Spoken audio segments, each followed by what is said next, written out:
Black Ball Projects is a artist run and um, it's artist run. It's an artist run, not nonprofit arts organization. We used to have a gallery in Williamsburg in Brooklyn, New York.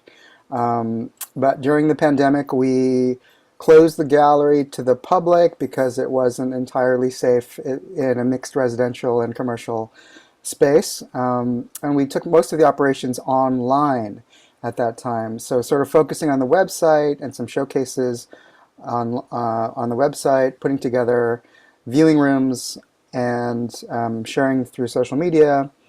And that was, a pretty nice way to kind of keep exposing artists as per our mission, which is to bring attention to artists who are underexposed for whatever reason, and that includes um,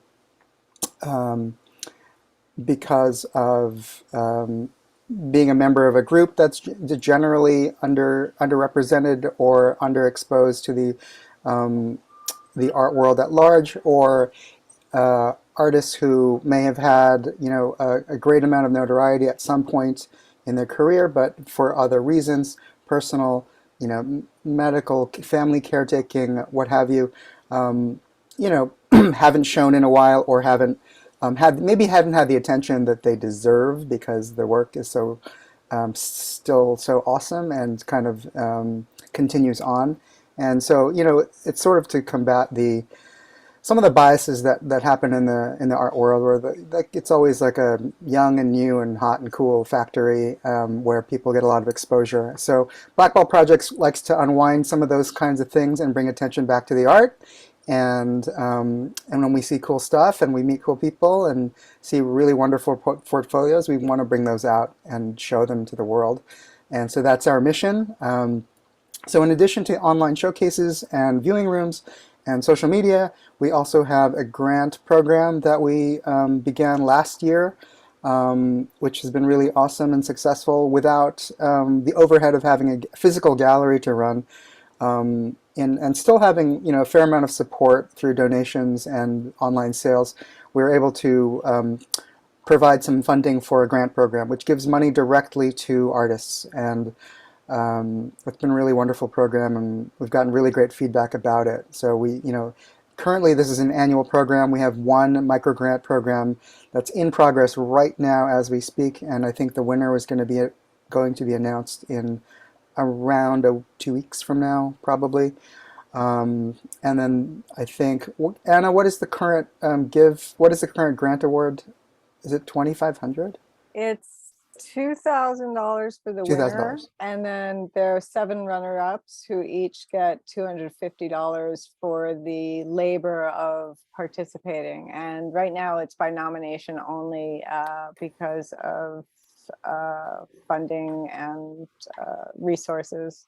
But hopefully in the future we can expand that so that it's more available to more people.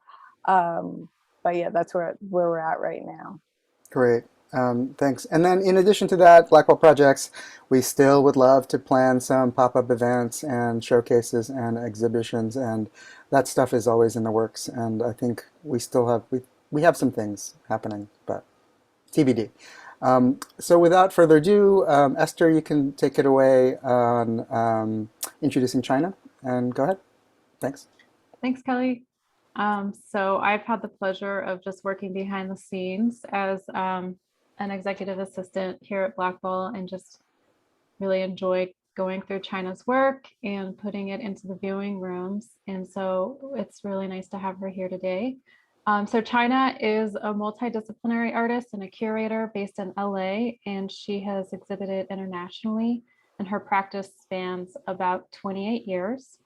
Her work merges written documentation with object making and also drawing. And then she uses a lot of reused materials, which you'll see in some of the slides. And most recently, she's curated and coordinated a month-long collaboration with 80 other artists called Massage Generated Energy Drawings, which examine the process of generating and exchanging positive energy. And you'll hear her talk a little more about that. China earned her BFA from UCLA and her MFA from the University of Nevada in Las Vegas. And she's also an assistant professor at USC Roski School of Art and Design, where she's taught since 2009. So yeah, thanks for being here, China. All right, thanks you guys. Thank you so much. First, I just do really want to thank you, Anna, for all of your support over the years, and also all three of you, Anna, Kelly, and Esther, putting together this really beautifully designed archive of my work. It's really a gift to have that sort of in the digital space. My website certainly needs work, so this is a nice addition to being able to drive attention to my work this way. So I, in one of the things about the viewing room is it covers a lot of years of my work, and I thought, today I'd sort of focus in on a particular angle. And right now, just kind of given the sort of environmental and political instability, it seemed to me I felt sort of most drawn to kind of look at sort of the question of materiality, or how any kind of maker is grappling with that at a time when material considerations are really strange and very much impacted by the world that we are living in now, which very quickly has certainly changed from even the world I remember 25 years ago. So I want to start this piece. To me, the official stitch and hide procedure, which is an older work, it's from 1995, to me feels kind of very much of a linchpin, because it deals with both these sort of material issues in my work, as well as this kind of portraiture that if I have time at the end, I might kind of address that as well. And it also, I'll just start, I want to, let me just check here. I want to also read, so I should just preface this by saying I don't want to get too far into it, but a lot of my work was accompanied by, particularly my earlier work, was accompanied by notarized documents. And whoops, oh boy.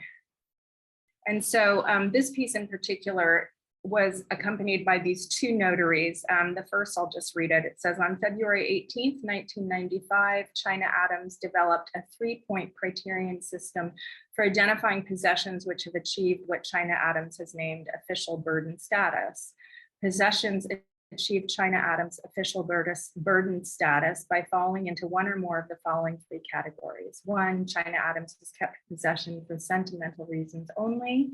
2, China Adams has not had any physical contact with the possession during the last 30 days. Or 3, China Adams believes the possession to be a potential high-risk maintenance problem. Possession represents a possible financial threat due to current unreliable functioning and the subsequent threat of requiring the services of a skilled technician. And then additionally, 2 days later, it says, let it be known on February 20th, 1995, by an extensive inventory of her possessions, China Adams came to the conclusion that 77.13% of her possessions had achieved what she had named official burden status. China Adams discovered that, in fact, only 22.8% of her possessions maintained integrity as useful possessions worthy of maintenance and upkeep if necessary. On February 21st, 1995, China Adams began her process of concealment and disposal of her burdensome possessions through her official stitch and hide procedure. On November 29th, 1995, China Adams finished sewing. So I want to just back up a little bit and talk about kind of a couple of really like an important story that informs this body of work. Around the time prior to making this work, I had the very strange experience. A friend of mine lived in a tiny little rooming house, and I happened to meet in that rooming house a woman. She was a much older woman. She was in her late 80s, and just in short, she had been the first doctor in Los Angeles. She was living alone in this apartment, and she had literally gotten rid of everything. She had some library books, some basic pieces of furniture, and some simple like cans of food. And when I asked her about why she had gotten rid of everything, she said basically that her possessions were so important to her that when she died, she wanted to make sure they had all been taken care of and placed safely before she passed away. And then very strangely, literally like a week later, my friend who lived there told me about a story of a man who lived literally like four rooms down, who had come out on the balcony in the middle of the night asking for help because he thought he was having a heart attack. And when the fire department arrived, they discovered, that his little tiny unit was floor to ceiling filled with his possessions. So, I guess the term for that is hoarding. I don't like the term because I think it's more complex than that, but needless to say, he had literally filled his apartment floor to ceiling. And I was really intrigued by that sort of dichotomy and what it told me about how we deal with possessions and how possessions have this incredible power to both kind of hold us to history and remind us of our backgrounds and what's valuable to us. And while, simultaneously, they absolutely become these things that kind of can hold us hostage. And I think when we think about it in the context of fine art, there's this whole other way it kind of opens out in terms of notions of collecting and assigning value to things. And so to me, this really interested in me, this notion of like, this dilemma. And certainly as a maker, as we make things, I'm often faced with that feeling of like the dilemma of what's happening as I acquire more and more. I should also just mention as a side note, in the late 80s, my dad sort of got into, it was the early stages of storage, and he bought this old building, which he kind of refurbed, built it out and rented it as storage. This was long before, I don't know, public storage and all those places, but he used to always comment that he was shocked that people would rent these spaces and continue to spend money over and over and over, month after month, and literally never go back and visit the material until, either they finally just got rid of it all, or in certain cases, people passed away. So again, this notion of like this dilemma that we face, this kind of need, and I think too, I've come to believe it is almost like a kind of, I would say like there's a sort of positive voodoo in it, that material can hold us, that we can become sort of entranced by it. So that was this body of work. All of the pieces, these were all my possessions. They were stacked in these sculptural arrangements, and each of them were intentionally priced identically. So it was a way to kind of neutralize value. So from there, I kind of maintained this interest in like, how do I handle, material? How do I handle material that's thrust upon me? And how can I work with it so that I'm not going out and acquiring new material, but I'm also somehow transforming this kind of glut of material that I'm getting, and sort of dealing with it. So again, I'm going to jump here. So this was basically Let It Be Known, with the exception of bubble wrap, glassine windows, and styrofoam popcorn. China Adams converted all the mail she received between January 1st, 1996 and December 31st, 1996 into drawings. Untitled 1 through Untitled 13 were produced for mail received during the month of April 1996. So, again, there was a lot going on here in terms of this notion of, first of all, I loved the randomness of this material was coming to me, and there was this flood of material that would arrive, and then I would go through the process of mulching it and pressing it, and each piece was identical, was exactly the same size. And the other thing that has always interested me is this notion of like, when you do something like this over the period of a year and you're working with one material, something begins to happen in that repetition. What starts out as sort of like the tedium of just doing the same action, we begin to find that materials have these certain capacities we didn't necessarily expect or intend to find. And yet, as we're working with them, the material begins to kind of reveal itself to us. And that to me is a really interesting idea. I don't want to go too far off topic, but for example, in Tibetan Buddhism, there's this principle that like one of the ways that we learn to kind of honor everything is if we wind everything back to its origin. So for example, if you look at an old white t-shirt and you carry it all the way back to like the original cotton planters, the people who picked the cotton, the whole process, you not only understand the full weight of that material, but you also understand the gravity of all of the human effort that went into that. And that's one of the ways that we can begin to kind of really honor the notion of these materials that we work with. And I do believe as kind of art makers, or, you know, that is part of our, I don't want to say our work, because I can't decide what anyone's particular work is, but I can say that I don't think it's unusual that we find that our relationship to material can take on a sort of complex one that comes from just literally being in the physicality of it.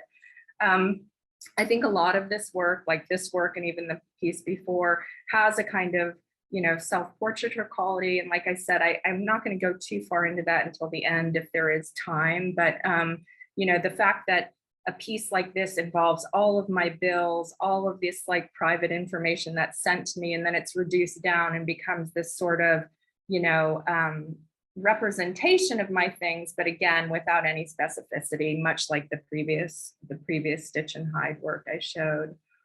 And so, you know, there was this kind of interest in material. And then something for me really shifted. And, you know, I'm sorry if people are offended by these images. Occasionally people refer to this as eco porn. I don't see it as that way. But for me, the first big one was the Katrina hurricane in 2005. And I think what happened is that it really demanded, disaster aside, like all of the horror of the disaster, for me, these images of just piles of material really presented a problem for me in terms of this notion of continuing to make objects. It seemed like this, you know, I felt almost sort of paralyzed by this idea of like, this is completely insane. Like I'm making things, and yet all indications are that everything is getting, you know, is getting torn apart. And you know, and we've had reiterations of this. The other two big ones for me that really I can recall like had a kind of paralyzing impact was the, you know, the tsunami in Japan. And then also there was that cluster of tornadoes that tore through Alabama. And so again, it was not only like in seeing images like this, it wasn't just about the frailty of the structures or their inability to stand up to natural disaster, or even it wasn't necessarily a critique of like the hell we've you know, wreaked on the environment. It was also just this notion of material glut, like the volume of material, and a real challenge in terms of like how can I go forward, and at least it wasn't about like stop making things, but like, you know, because I will say I don't believe punitive action ever does much, but it was about like, how do I come to terms with this, and how do I begin thinking about this as, you know, informing my work or becoming more present in my work. And so the way that manifested, at least for a while, was I really began thinking about this notion of failure. You know, we are, I think, particularly in the Western world, we are absolutely like trained off of the idea of failure as being something to spend much time considering. But I think part of what I was seeing in those images was this reiteration of how we had so, as human beings, have so miscalculated our role and our impact. And so I started, you know, on a small artist in their little studio space way, considering this notion of, you know, how do I address creatively a way to come to terms with failure. And so this was a piece called A Novel Attempt. And, you know, writing has figured a lot in my work. The notaries, for example, that I talked about, you know, I don't want to get too much into them. A lot of that was about sort of this idea, again, of like, how do we come to terms with our need to be recognized as having existed? How do we sort of acknowledge that? And the notaries, in a way, were kind of tongue in cheek, like to declare something in front of the state. But you know, the other thing in those notaries is I felt like they acted as a kind of almost like a split personality a little bit, where there was the writer who was the controller, and then the maker, who would be much more free and loose, and they kind of work together. And so with this a novel attempt, I decided that I was going to write a novel. And I went ahead and I took the time to write a novel because I really wanted to explore that sort of voice. And it was, you know, it was a pretty terrible novel. And so again, like, how could I take this failed writing attempt and kind of, you know, work into it and create this object, this material thing that I felt was more successful in a sculptural way. Again, though, like here too, you know, I feel like this becomes portraiture, and it becomes this sort of private portraiture where it's got this internal interior that you can't really, I should go to the next one here. You don't, I guess you can't see so well. You can see bits of the writing there if you look closely, but there's sort of the interior part of that portrait, but what you end up seeing is a very kind of austere surface. The other thing that was really important to me in this work, in the context of like thinking about these pieces in relationship to, you know, disaster or failure, was that I was working in paper and I was working in a material that inherently has very little longevity. You know, this is regular typing paper. It is not meant to last for very long. And for me, there was something that I equate almost to a kind of resistance when I invest the level of kind of strenuous craft effort into a material that's inherently shoddy. Because for me, that the metaphor is about value as being self-determined, as opposed to something that's assigned. In other words, I decide that there's a value in this, and I go forth and I make this thing regardless of its sustainability over time. And I think one of the other things to me that became so clear the more I saw and the more I have seen these disasters over time is that the notion of like masterpiece thinking at this point is almost, it's pathological. It's sort of like we're on a crash course. And so this notion that we're going to create these things that, you know, endure for the ages, at least for me, you know, again, take that with a grain of salt, take what you like and leave the rest. But for me, that was very indicative of sort of in working in materials that I know will fail, there is a truth or an honesty to the to how I perceive the situation. And again, I sort of continued that here with White Flags and Silent Chimes in 2009. In this instance, I was working specifically with junk mail, which, you know, it's funny, junk mail doesn't, I still get it some, but I think the internet has thinned junk mail. But there was a time when I would get like piles of junk mail, you know, these old coupons, and it was all really low quality paper that's very, you know, very fragile. And so this was all made out of junk mail. Of course, I painted over it. And in this case, to me, the name of the work, White Flags and Silent Chimes, was also, and not just the name, but also how that related to material effectiveness was really important, because of course, the notion of a white flag, right, is that you've surrendered, you've sort of given up. And the very idea of, let me get to a chime here.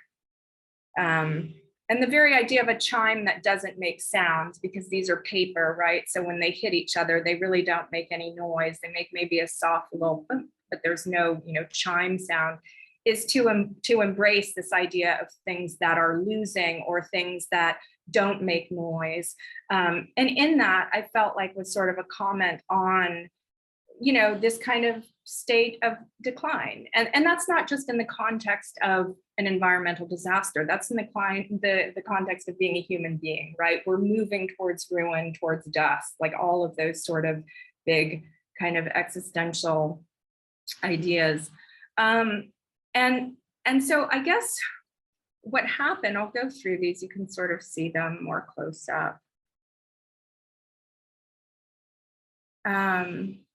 So I've added a piece here that actually isn't in the viewing room, but so what happened was I started really getting curious about, could I completely remove myself from material? I was thinking a lot about, like, the notions of like, 1960s, 1970s, like dematerialization, the conceptual movement, where it was really about getting rid of, the object. And I wanted to kind of challenge myself that way. And the other thing that started occurring to me when I was considering these sort of, notions of environment and all of that was this idea of, perhaps thinking about working more collaboratively in groups. Like how could I approach my work that way? I was thinking at the time, I was sort of exploring, and I was really curious about some of the experiments around meditation. I'm sure many of which you've heard, they're almost cliches at this point, but the fact is they're true, that like when you put a group of people meditating in places, you can show these actual, reductions in crime or in hospitals, and increase in healing. And so I really got interested in this notion of, could positive energy, whether one believes in it literally or metaphorically, act as like a dematerialized material with potency? Could we, and sort of in the kind of conceptual thinking, think of energy as a material, like you might think of paint or graphite? And I happened at the time to be introduced to, not personally, but the work of this quantum physicist who was also in the Theosophical Society, which is a wonderful group that basically, if you don't know of it, it's worth research. They sort of believe that you take all the best parts of all religions and philosophies and ideas, and there you find truth. But anyway, his work, he was, which was kind of, quantifiable. It could be tracked. He would put two people in different chambers meditating and put, what do you call this? Those little things on the brain. I can't think of the name right now. But anyway, so he could track the brain waves. And in short order, he could actually show that if you told both people that they were meditating at the same time, that you would find that certain brain waves started kind of aligning with one another, and that they were working sort of parallel in harmony with one another. And that to me was really just a fascinating idea, because it implied this way that we could actually sort of collaborate through meditation. And I love this idea. It's almost like a performative action. And so there was a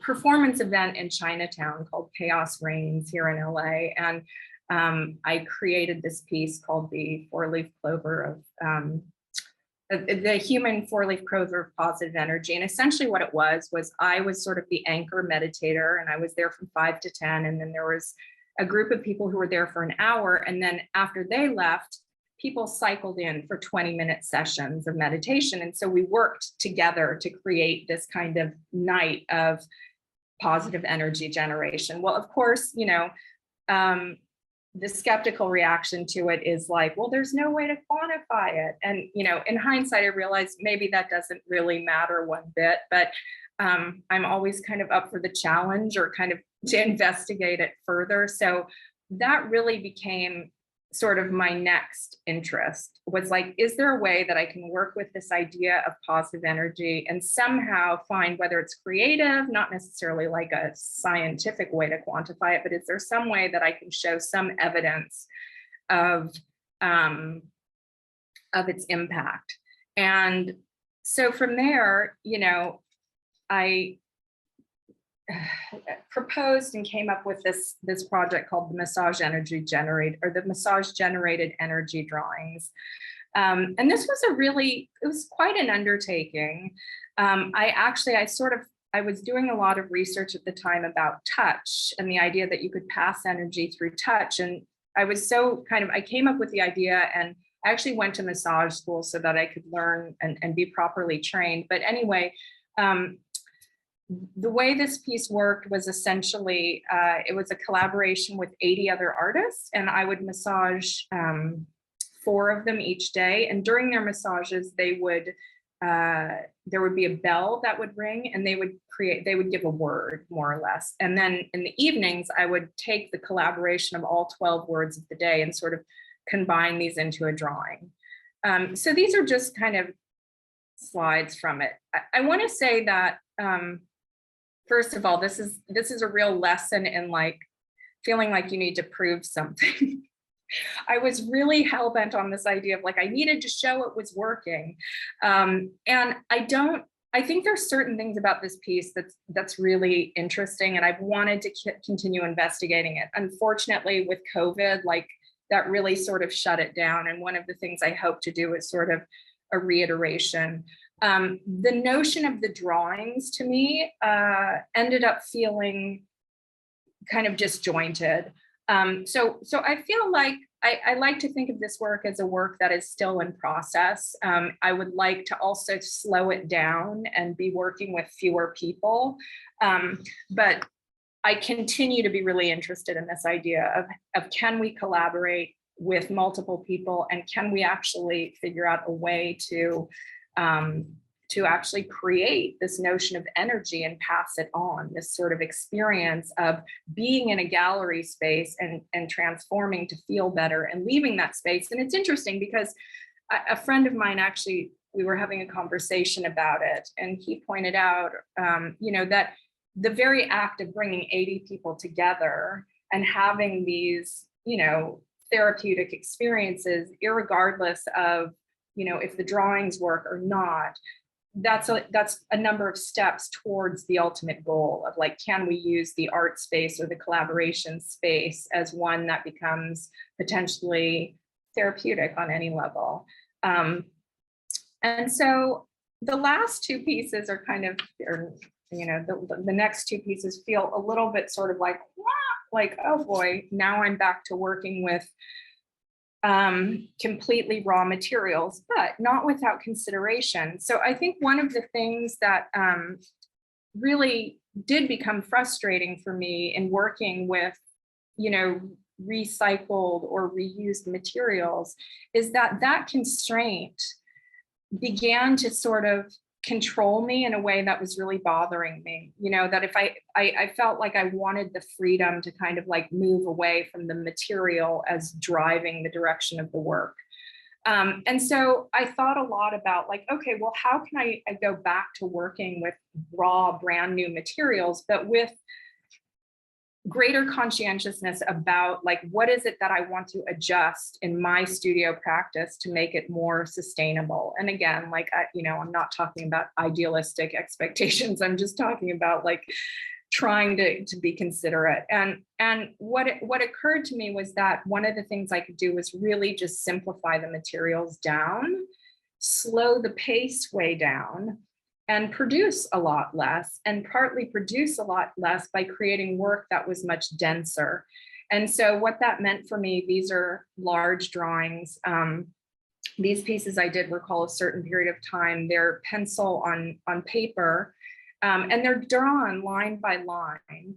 And so they really are slow in creation, in making them. And actually it's a little deceptive because when you look at them, they are meant to be seen horizontally. But when I would work on them, I would work at the vertical edge. And so I would do line by line. And the other thing about that was, contrary to what it looks like, I didn't sort of conceive of the overall contour line first and lay that out and fill it in. They really did develop kind of in a process way. I joke about them. They're almost like the slowest abstract expressionism you can imagine, because they're sort of unfolding, but just like, okay, I did that line. Now what do I want to do?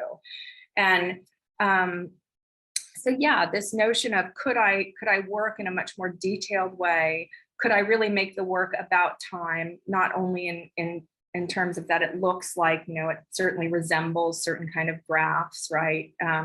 But also just even in the way they're constructed, when you're working that way, you become very conscientious of each line and sort of, I was using a yardstick. So each line requires sort of, you've got to check it to make sure it's straight, and really being conscientious to that. I can't think of his name. There was a great article a couple of days ago in the New York Times about an economist who's sort of, he's been very fringe, but people are paying more attention to his work now because he's always been someone who objected to the notion of the growth model from years back. That's been his research. And so now it's sort of gaining more,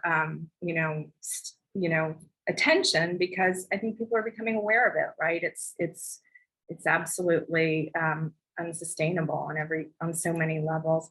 So here's another one. And then these sort of, I was doing these for quite some time. And then I really kind of got interested in, in thinking about this notion of the environment and being out more in the world. I kind of decided, I wanted to actually sort of play with the notion of like, almost like plein air painting, not really, because that's not how these are done at all. They're long and I do them in my studio, but a couple of things. One, they're rock walls, right? So I'm really interested in rock walls, in rocks, just in terms of as they relate to the environment, very much like these things will have been here long before us and they will be here long after us.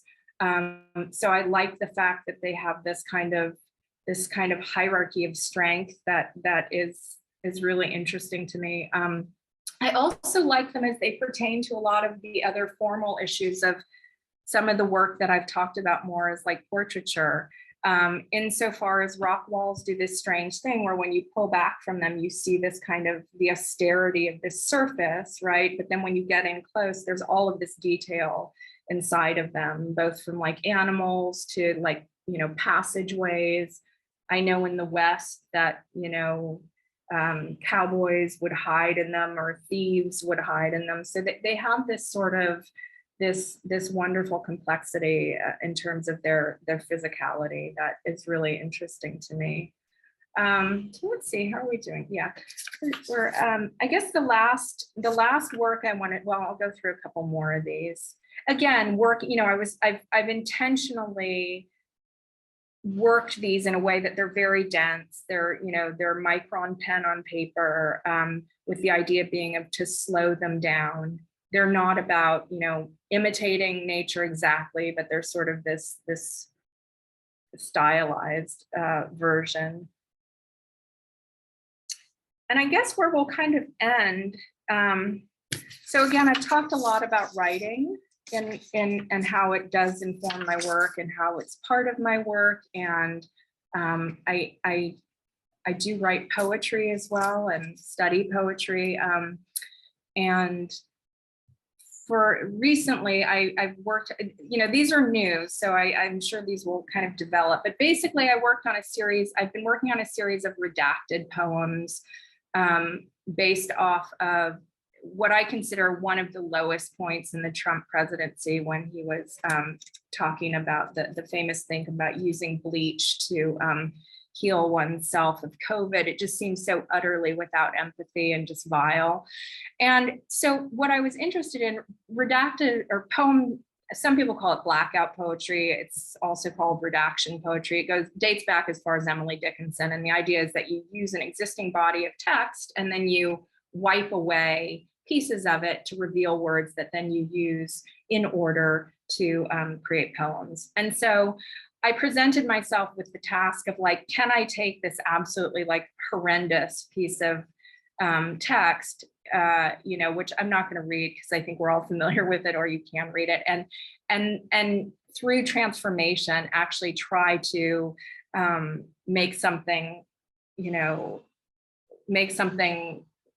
decent out of it. And what I really came to, and hence the title, Impossible Attempt to Unugly the Ugly, is that his language was so challengingly just simplistic and awful and filled, like triply filled with adverbs and repetitions. I think he says interesting 5 times in the passage, that it was not easy to work with. But nonetheless, here are a couple of them that I will read.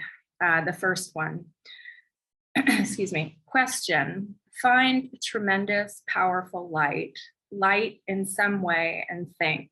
See a way, a cleaning, a tremendous check with sound concept. Power through, maybe object. And then the other one here. A total body, a tremendous power, the skin, the lungs, the sound, the whole light object. And that's all I've got. So I will stop sharing here. Thank you, China. Yeah, my pleasure. Thank you all. And I wanted to thank you all for coming out tonight and didn't do that at the beginning, spending time with us.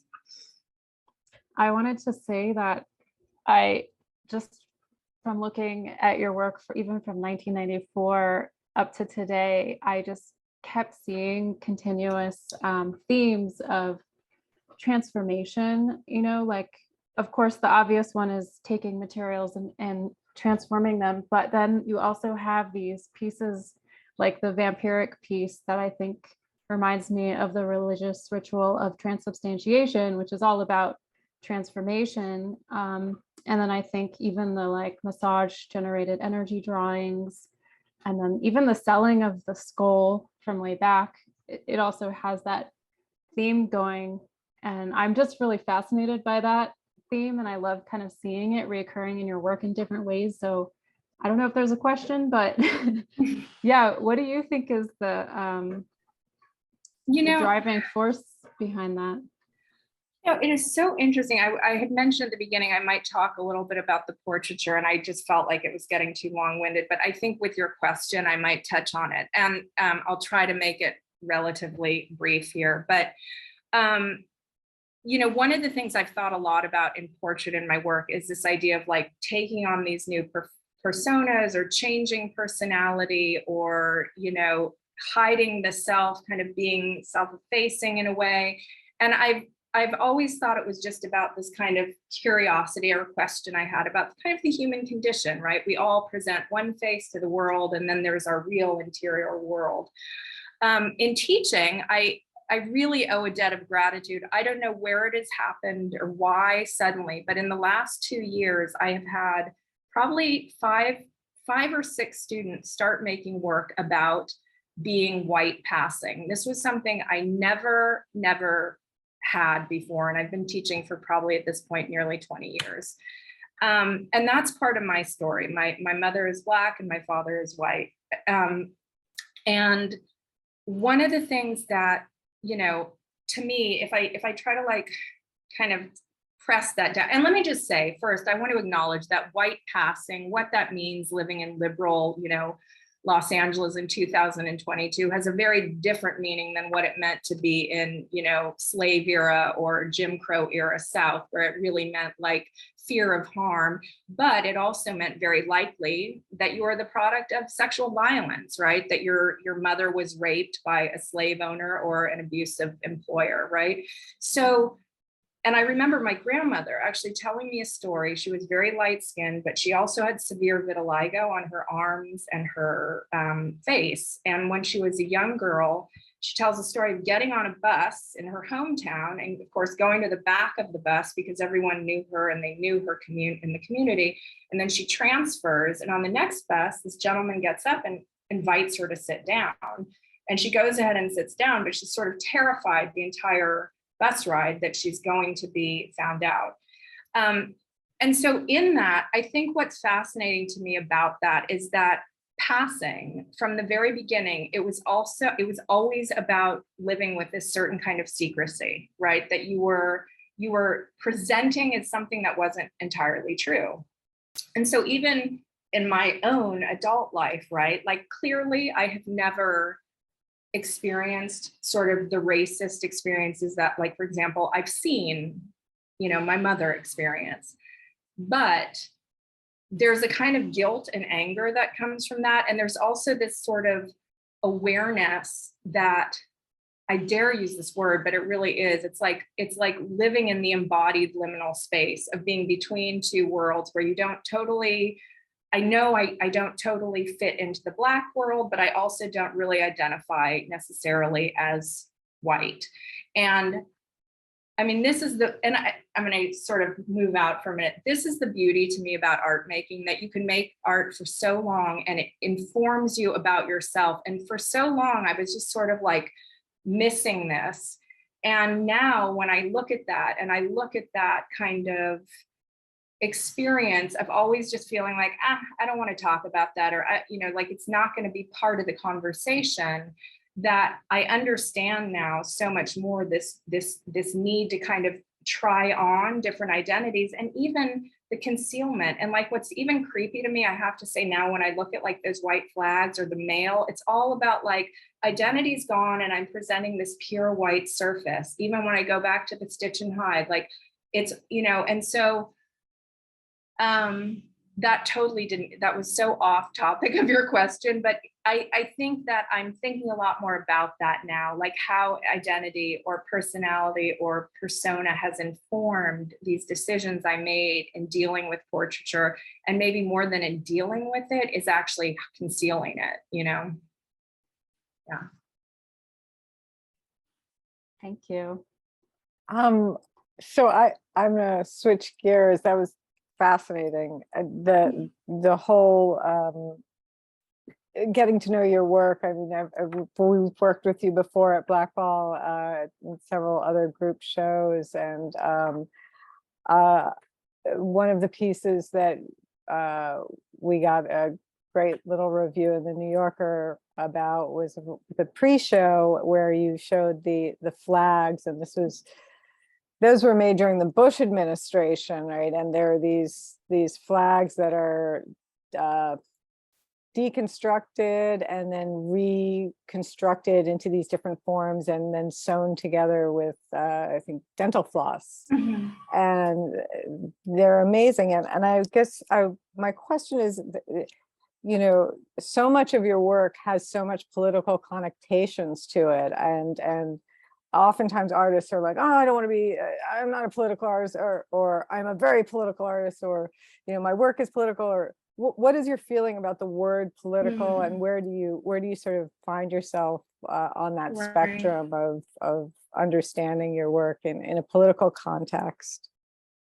Yeah, absolutely. I mean, you know, no, I don't think of myself as like, you know, a political artist in terms of like it's driving all of my work. That being said, I do feel like that I use my work as a way to respond to my experience and my world. And I think that what happens in both of those scenarios, the Bush flags were inspired truly by that moment when he was on the fucking carrier and said mission accomplished or whatever. And then, you know, like I said, that Trump moment just to me was like literally like wretched. Like I was just beyond disgusted that there are moments when I feel that kind of political material is so aggressive and hostily assaulting to all of us as people, that like for me, art has always been a way, and it sounds a little hippy dippy, but the way I deal with stuff, you know, in some way it's like I could get, you know, probably in the same way a marathon runner goes out and takes a 50-mile run or whatever, it's like I could work through stuff.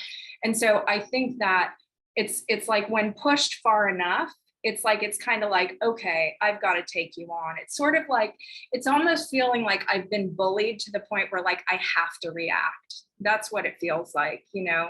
I'm certainly, you know, I try to keep pretty aware, but I wouldn't say I'm someone who, you know, like I think of a Barbara Kruger or someone like that, who's like, it's always been like so charged that way. I don't necessarily think about it that way. The other thing is too, I'm also really someone who believes very much in the idea that you can kind of like, you know, intimidate or fight back through a kind of passive resistance. And so I think certainly with those flags and even with the poems, it's sort of like, it doesn't need to be, you know, aggressive or violent necessarily, but if I can kind of point to or, you know, shine a light on, you know, like, you know, that absolutely like horrific passage that he spoke, Trump, that it's some way, you know, I don't know that it does anything great. It gives me some sense of relief. I mean, there's a lot of like, ha ha ha, got him kind of, even though it's, you know, just me in my studio. Oh, go, yes, let me unmute you. Hi, Kayla. Okay, like, give me 1 second to unmute you. Sorry. Am I able to do that? Okay, I got it. Okay.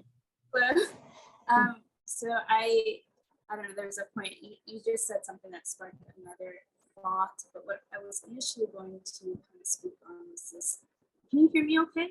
Now I can, yeah. Okay. When you lean in, it's a little better, yeah. Gotcha. there's this element of like you simplifying your materials throughout. Well, first off, it's just very beautiful to see your work throughout time and how it's progressed.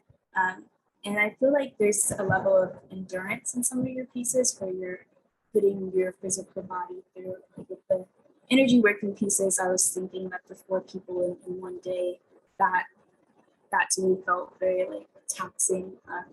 And then also with the line work at the end. So it seems like you go through this process of reducing materials and working with past energies, your body and what it's used throughout time with the closed piece, and then moving into working more presently with your energy and your body and how you are making things in real time. So yeah, I don't know if that's also a question, but I just wanted to maybe hear your thoughts going on this shift that kind of happened from, yeah.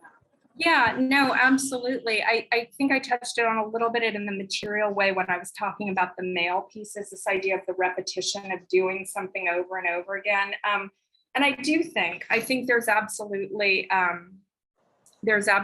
been an endurance aspect of a lot of my work. I think it's partly the challenge. Like, I think sometimes with even the making pieces, it's been this thing of like, can I create this thing? Can I start with this vision and kind of tell the story and have it happen?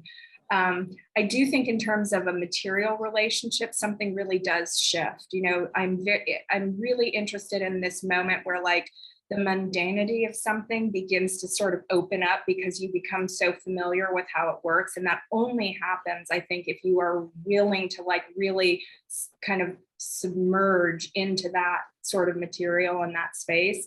It's interesting you bring up the physical thing because yes, it has absolutely been there. I've always felt, and I don't entirely understand it, this thing of like, I'd heighten the bar, like I'll meditate for 5 hours. But what's interesting is I actually think that, you know, again, let me just back up for a minute. I feel like in making work, like I always equate it a little bit to like riding a horse or something that like, if you hold on to it too tight and you start demanding it do certain things, I never find it works as well. But if I let it kind of loose and I allow the material to kind of speak to me, I find it's more forthcoming in what happens. And I think that whole thing that became very habituated, like I'd always make it about the most extreme. And it's interesting because it connects back to this notion of like the growth model. Why is more always better? That interestingly, when I did the massage piece, I feel like that inclination to make it an endurance challenge, it was 20 days straight, 4 people a day, actually backfired. And I really learned a lot in that experience, that trying to make it about endurance kind of wore me down so much that I wasn't attuned to all of the places where I could have found some of the sort of more nuanced pieces of information that maybe I'm looking for if I'm talking about this exchange of energy. And so I didn't get into it too much, but your question is perfect. When I talk about doing another iteration of that piece, that's one of the things I want to do. I want it to be in a more relaxed state with fewer people. So the focus is less about, can I force myself to do this, you know, Herculean kind of effort, and rather, can I really engage with the material? Because by the way, when you're massaging, you're also sculpting. It's kind of beautiful. It's a sculpture without a byproduct. It's flesh, and there's a lot going on there. So, I think there was something in that endurance aspect that served me in the past a lot. And to answer your question, Mikhail, I haven't completely figured it out. And I think it will kind of reveal itself more. I do think its connection to the kind of environmental piece or sustainability piece is interesting. That why do we equate there's some sort of value in the more of something, so yeah. Thank you. That's something I'll think on. And then I remembered what I was going to say. You said that the piece with Trump wasn't like so much violent. And I think like the act of blacking out, it might not be physically violent, but it does have its own teeth, like you're going. Yeah. Yeah. Yeah, I mean, I think maybe when I was saying that's why I feel like, oh, I took care of him, like it's in this very controlled way. But yeah, it gives me some sense of like dealing with my enemy, you know, in a way that's acceptable, you know. Andy? Yeah, thanks so much, China. It was so Thank good to see you. you present Yeah. on some of this recent work. And sorry, my voice is a little like hoarse and scratchy, so I hope you can hear me. Yeah. Okay. I guess I'm wondering just to maybe move off of that last question and answer. Can can you? And I'm surprised I haven't chatted with you about this yet. But can you tell me a little bit about kind of that transition from a kind of sort of like technical writing with the kind of notarized works Mhm. into poetry? I mean, I think, Mhm. I see all of these correspondences, especially with the ugly works, and kind of thinking about state power and Mhm. all of that. But I'm just wondering how you make sense of that transition in your work, and maybe why the notarized, like kind of technical writing kind of falls away at some point. Mhm.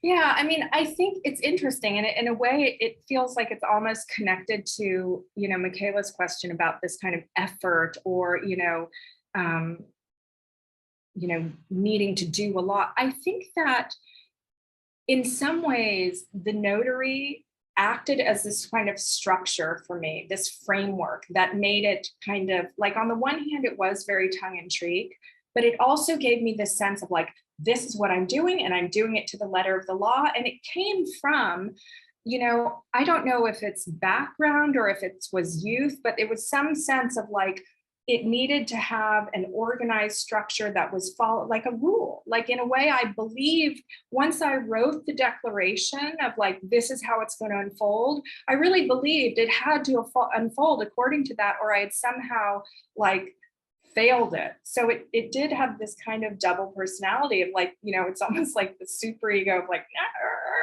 um, and so I think at some point I just realized it was really becoming like, it was becoming a control that was holding me back.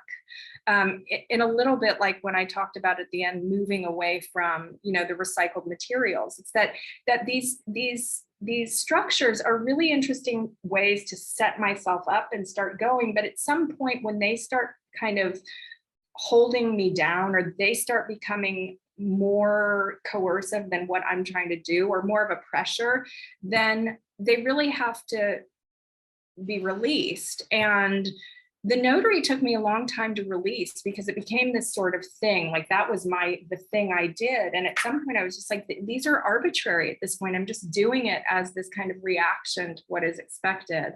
And they feel rigid, and they feel like they're setting too rigid of a structure. In terms of how they relate to poetry, I mean, that's a kind of a more involved question. I mean, I think one of the things is that poetry, and it's partly why, like, even these redacted poems, I think of them almost more as drawings than like my real poems. I think that I've been very careful about keeping my poetry private, because in my own experience, once something is public and once it's out in the world, you have to,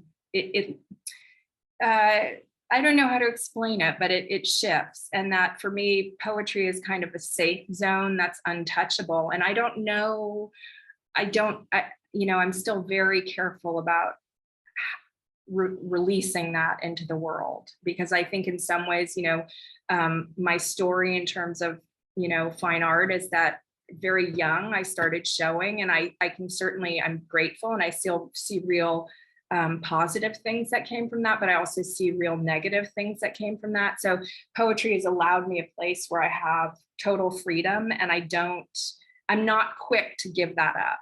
Do you know if you understand? Yeah. I have a question, Mhm. just sort of it's a silly question. You obviously went to several different notaries.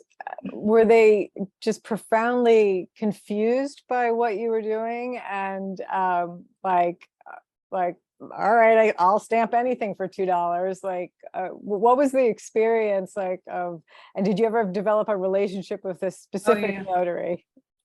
Yes, there was an older guy on Fairfax who right in Los Angeles, who he became my guy for years. I would go to him, and then he like his son took over his business, and I just sort of and so he would just sort of like, he'd read them, he wouldn't ask, but we had a relationship. Like, he just kind of like, oh, there's that girl, and we definitely had camaraderie. And then less so. There was another guy that I saw for a couple projects, and I just liked it because he wouldn't question me. And then occasionally you would get someone who would kind of like, you know, like ask, well, why, you know. And I also for a while used a what do you call, drive away notary, or what do they call, where they'll come to your house, not a drive away, there's a term for it. Anyway, notary on call or whatever. At this point, it's your DoorDash notary. But yes, so I did have a relationship with the guy for a while until he got old and retired. But Yeah, the last question that I just had written down was that about the pieces that you started with, the stitch and hide, which is just a fascinating story about, you know, stuff and getting rid of stuff, and the accumulation of, especially as artists, what we accumulate, as you were talking about, in our studio spaces. Where are these things going to go? Where are they going to land? Where do I have to store them? All of these things. But I was wondering, like, just aesthetically, like the installation was absolutely beautiful with these objects in the vitrines. But I was wondering why you chose to put them in the vitrines rather than have them as just stacks. yeah, that was just a bad choice. You know, that's frankly. No, so. I mean, truly, I can say, I mean, I think it's very pretty. Like, I think it kind of gives them this, like, this shiny, This aura, pretty quality. yeah. But I think, you know, again, like, I think I was 24 when I did. I think I was intrigued by the pretty of it, the kind of like, it's under, you know, it suddenly they kind of have this precious quality that I sort of liked the idea of sort of It's the that sort of paradox of oxymoron, like, it's yeah. yeah. But knowing, like, myself now, I agree with you. If I had made that piece now, they would have just been.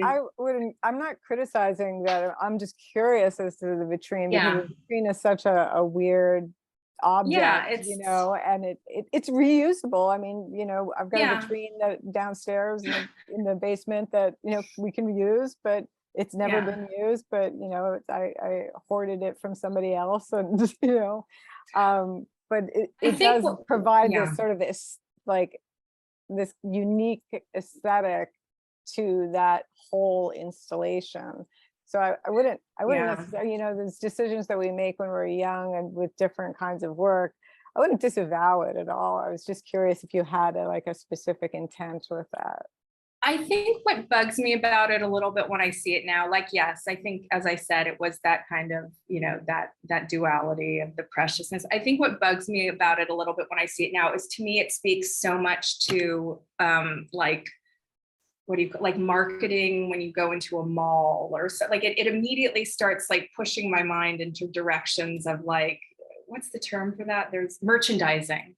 That's the term. And I don't love its correlation to that. But yeah, I mean, you know, I think you're right. I think it's important not to go, you know, 2020, you know, not to go back and fiddle, because yeah, we do things for a reason, and at the time, and it's important. You know, it has a resonance. And I think even that impulse, there was something in that impulse of, like, on the one hand, I was negating and sort of taking away value, but then the ultimate gesture was to kind of like protect and reassign this kind of shine and value to them. So it, you know, in my mind, it becomes representative of the kind of internal, like, that I was feeling about the whole process.